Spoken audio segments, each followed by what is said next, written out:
Hello and welcome to the first breakfast with Fram from the Qatar PSA World Squash Championship here in Doha. And our first guest is a very special one indeed, the three-time world champion, Nick Matthew. Ta-da-da! Ta-da-da, ta-da-da, ta-da-da! That's so amazing. It's so amazing. I don't know where to start really, because if you need an introduction to Nick Matthew, cut that thing because you're not in the right channel. Okay, go away now. But no, it's that's not always a good thing, though, is it? Bless you. No, what is amazing with you is that you switched from being, on the tour to doing, I think, even more things than you were doing before. First of all, you had a new baby, Yeah. Elliot, I Yeah. think. Talk to us about that, and then how you switch, from being a professional, squash player to basically you do camps, who are you not coaching? That's what I want to know. Every time I look in the corner now, you go, he's no wonder, tell us about Elliot and then a bit about, the change to...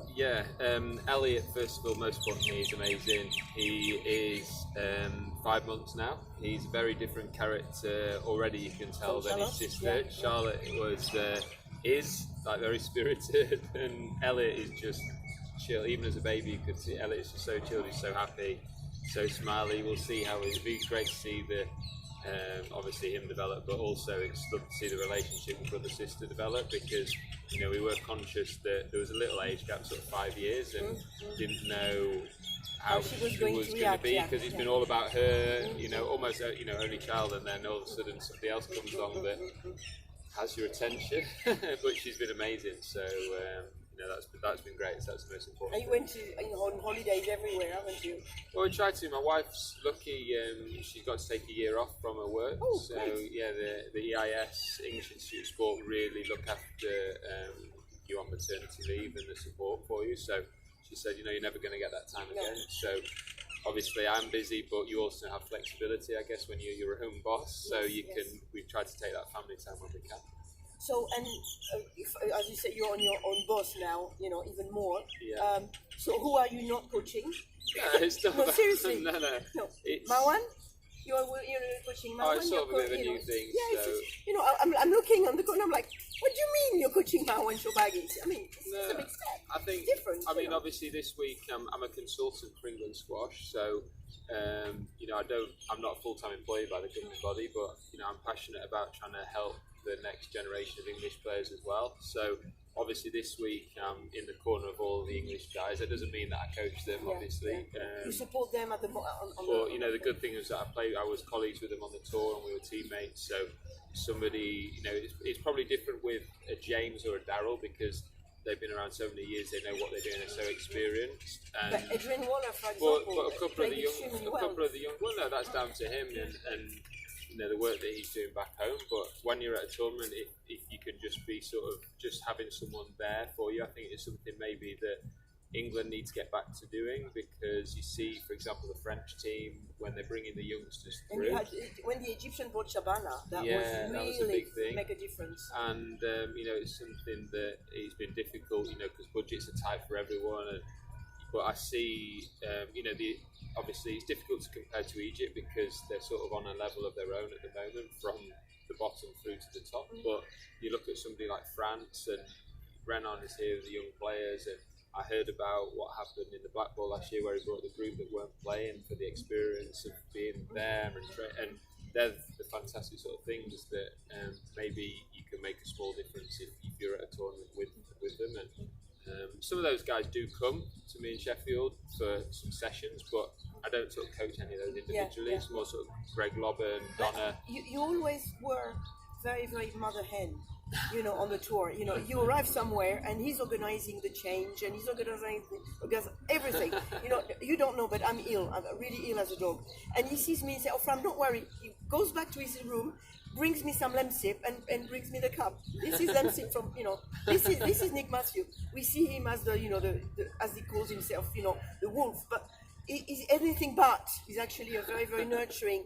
In French, we would say papa poule, which is somebody, that is a mother hen, really.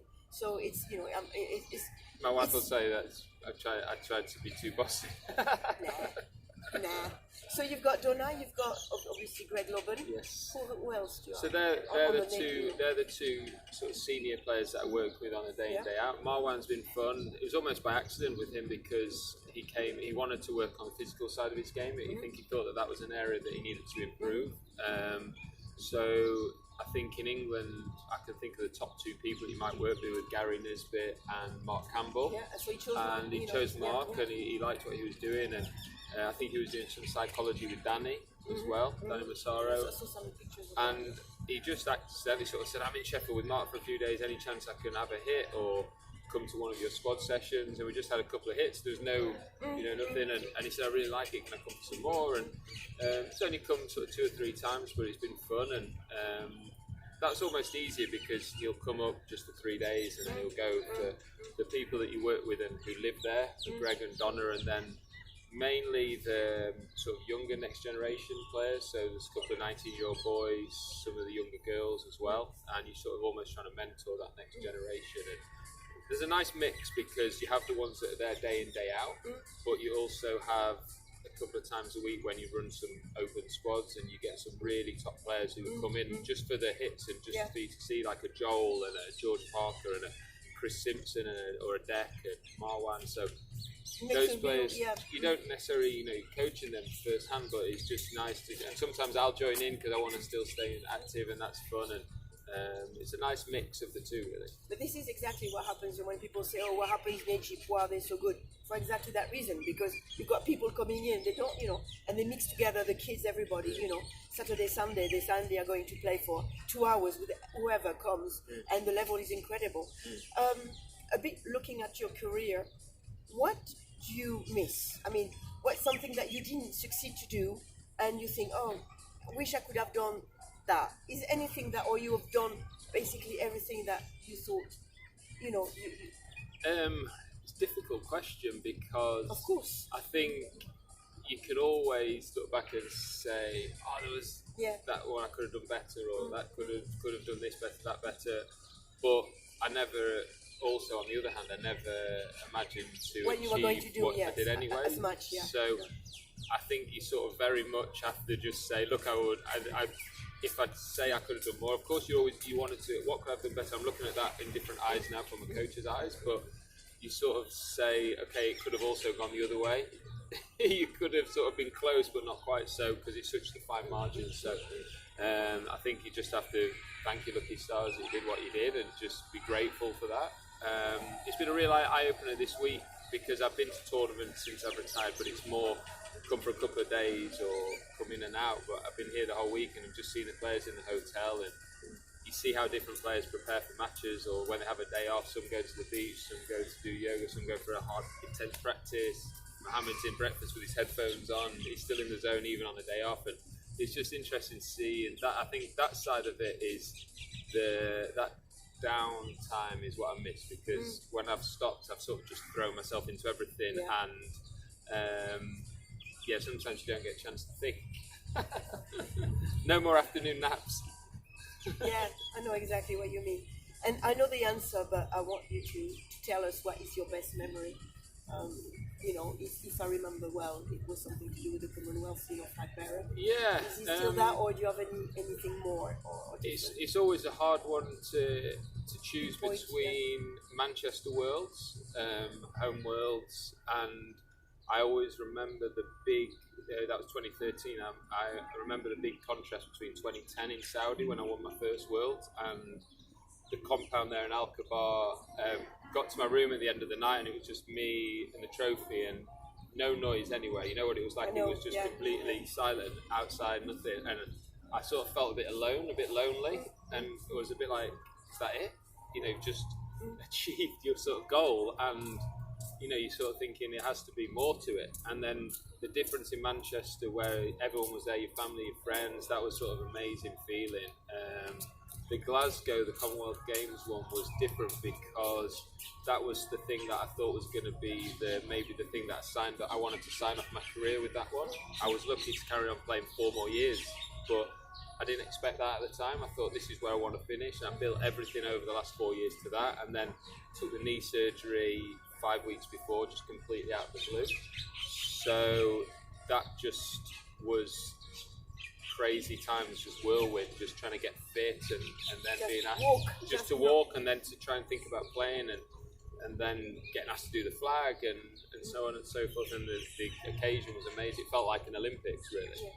And I don't think James or myself played in that final our best. He just come back from he didn't have surgery yet. He had that after, but he was told that he might be never playing and things. So I think what we did on that day in front of the big stage was really good. It wasn't necessarily the best match, but we were both the same. We were both at the same level. We both probably had better levels, but we were both at the same on the same day. So that was great memory as well. It's amazing. It's amazing. Seems so long ago now. It's like 5 years but ago. It's so funny because normally I try to keep, the Fram's, interviews very short, but it was hard on that one to keep it short because, we could keep talking forever. It's absolutely amazing to still have you. I've seen you. You still sat in the same seat there every day. Oh God, bless me.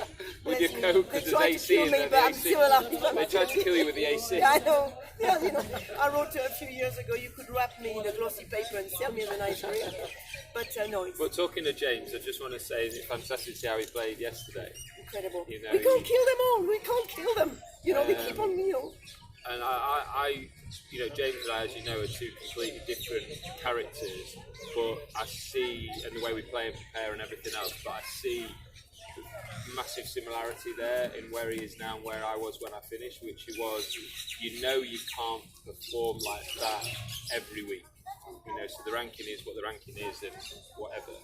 But what keeps you going, what gets you up in the morning, is that you've still got maybe 3 matches a year where you can play at that level, and that's the thing that gets you out of bed. If he was 18 in the world every single day, he'd probably by now, is it worth it? But he knows that on any given day he can beat anybody, and that was the same with me the last 2 years. The ranking was what it was, and I saw that in him yesterday, that he knows the next round he might do it again, he might not, but he's great. You can go on forever if you think that you can still just do. The rankings irrelevant. People talk too much about the rankings, but on any given day, these guys know James Willstrop. They're not happy playing it because they know the level he can play. It's not an 18 in the world level. It's number one on his day. So it was great to see that, when it's my generation, and see what happens with Greg. Let's see whether he can make a famous comeback. So still good to see, and then the new generation can have their time. Absolutely. Take your turn, take your ticket. Thank you very much. Thank you.